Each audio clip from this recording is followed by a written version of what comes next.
Delegates have gathered in Montreal, Canada for the United Nations Biodiversity Conference. The conference is expected to adopt a landmark agreement to halt and reverse nature loss by 2030. Then how to motivate more concrete commitments on biodiversity conservation, especially on biodiversity finance. We talked to Moazzam Malik, Managing Director for Global Delivery at World Resource Institute. Mr. Malik, it seems that you have a deep understanding of the concept of sustainability, as we saw on your Twitter profile, which says committing to creating a sustainable world. So could you please share some of your observations on this concept in the context of biodiversity? And your question about the sustainability in the context of biodiversity is at the heart of that meeting of the Conference of the Parties. Essentially, all human existence depends on the access to and our utilization of natural resources on this planet. And sustainability means using those natural resources in a way that allows the Earth to replenish those resources so that human existence is sustainable and durable on the planet.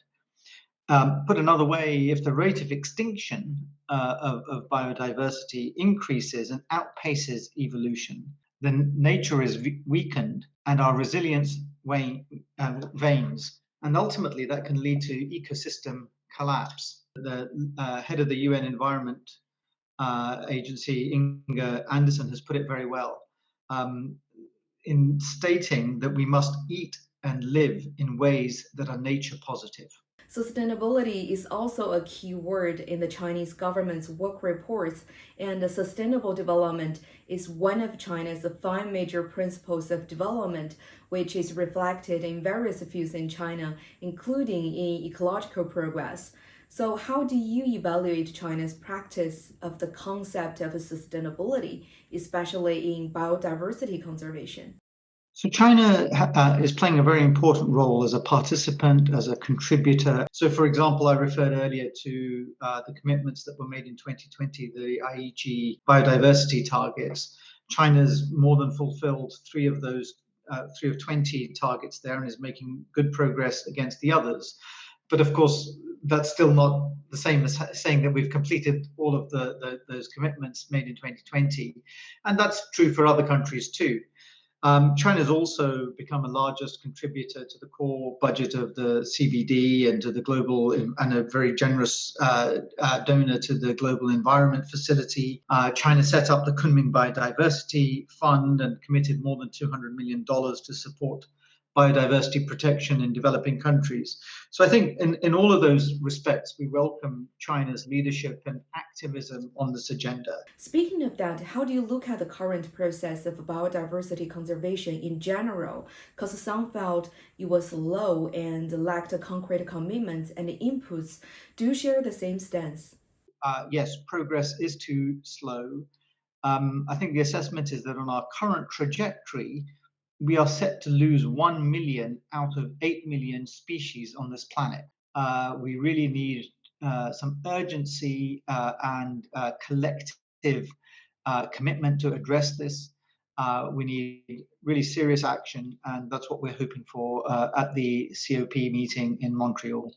And of course, it needs money because we need to see significant investment in the diversity of our biological and natural world, and that requires resources, and the funding gaps are enormous.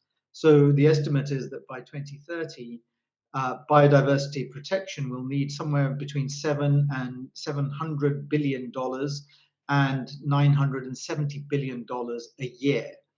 And on the basis of current estimates of resources, we anticipate that the funding gap is somewhere between $600 and $800 billion a year. That's a huge funding gap, and whilst resources are flowing increasingly into climate change, and there are enormous funding issues there, the funding issues and the investment issues are even more severe on the biodiversity protection side. Of course, these sorts of sums require not just action by governments, but also by the private sector and indeed all aspects of the economy. As you mentioned, the financial support is crucial to biodiversity conservation. So how to motivate more commitments to biodiversity finance? Yeah, so I think This is a complex problem. It's got to flow from the agreement in Montreal that we hope to see on a new global biodiversity framework with clear commitments and by governments and the international community. And from that, we need to put in place financing frameworks and mechanisms that prioritize biodiversity in investment choices, and secondly, increase the flow of funds. Bilateral governments have an important role to play in this. So, there are important commitments to be made by particularly the developed countries, but also the major emerging countries to put bilateral finances in. We need to build biodiversity conservation more strongly into multilateral banks and multilateral institutions. And we need to do some work with the private sector, because we need banks in their investment choices, investment houses, in their financing choices to reflect biodiversity conservation.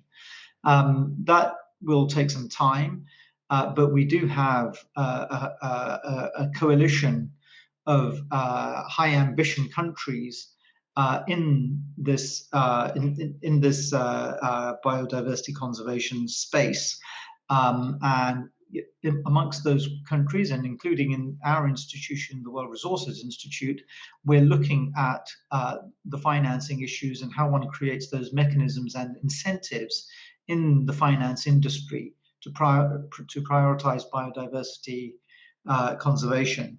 And in this regard, one of the things that we're working on is a partnership for biodiversity and finance, which brings together a range of finance partners with non-governmental players to discuss these issues and to try and agree new policies and practices to reflect this agenda in the finance industry.